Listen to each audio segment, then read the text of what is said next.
Welcome to Week in Wisdom by Creating a Family. This is our opportunity to answer your questions, and we're going to do it in 5 to 10 minutes. And along those lines, remember you can submit your own question to info@creatingafamily.org. Send them in. I am truly enjoying the questions we're getting. Today's question is on how are adoption matches made in foster care? It's from Rachel. She says, how are pre-adoptive matches made in foster care? I've heard that families may even need to network with social workers to be noticed when possible matches come up, but I'm not sure how matches are made. I say I am loving the questions you're sending in, but this one is really hard.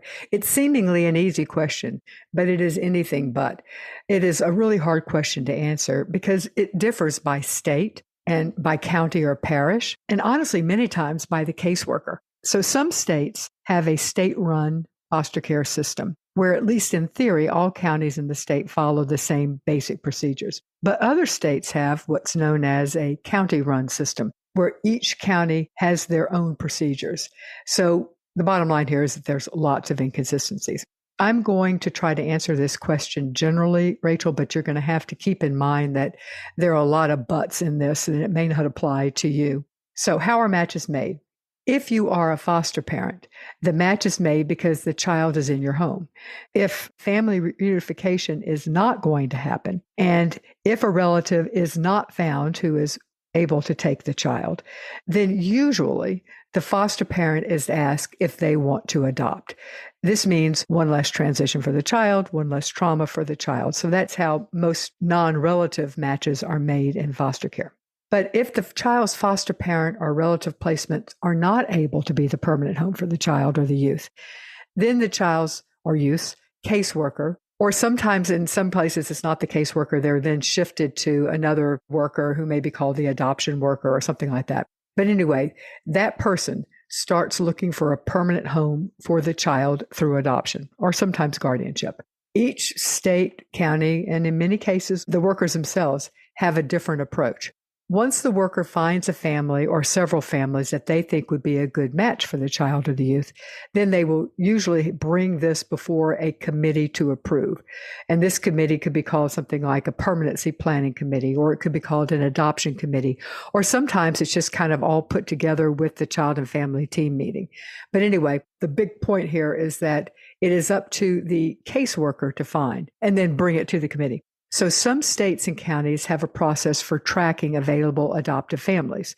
You could apply to your county agency, but say that you're only interested in adoption and not fostering. And not all, but some counties will do a home study and they will train you that they'll put in the file that you're only interested in adopting or only interested in legally free kids, something along those lines. But many counties won't do that. They will say that their goal is family reunification and they only work with families who are willing to be foster parents. In those counties, it's often left to the individual caseworker to find an adoptive family for the child. So there's a couple of things you can do. One, Adopt US Kids is a resource in many states, if not all really, have what's usually called a heart gallery.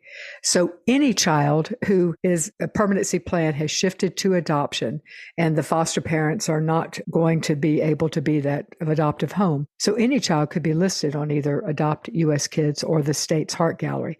But generally the kids that are listed are older or part of a large sibling group or have more significant special needs. One thing I'm going to mention is that Adopt US Kids has a call-in number, and that's very helpful. You can call and actually talk with a person, so I would recommend that. Rachel mentioned that she had heard that you may need to network with individual caseworkers in order to get a match. In theory, maybe, but the problem with this is that it's hard to get on the radar of these very busy caseworkers. And it's not like you're going to get on the radar because they're going to have an immediate need. So they may pay attention. You may send in your home study and they look at it, but what are the odds that they're going to remember it? So unless your state or county has a mechanism for you to do this or accepts families into their program who are only interested in legally free kids, then this is really not an effective approach because caseworkers don't have the time to meet with and vet each family that may want to adopt. And what we often hear is them say, we're not an adoption agency, which is true, but it still makes it hard for somebody who is wanting to adopt. So usually your best bet if you're sure that you only want to adopt from foster care rather than be a foster parent, your best bet is to work with a private agency that has a contract with your state to work with foster families, to place children, or to look for adoptive families. They will usually perform your home study and train you, and they should then be able to advocate for you with various county child welfare agencies. So that is what I would suggest as, just from a practical standpoint, really your best bet.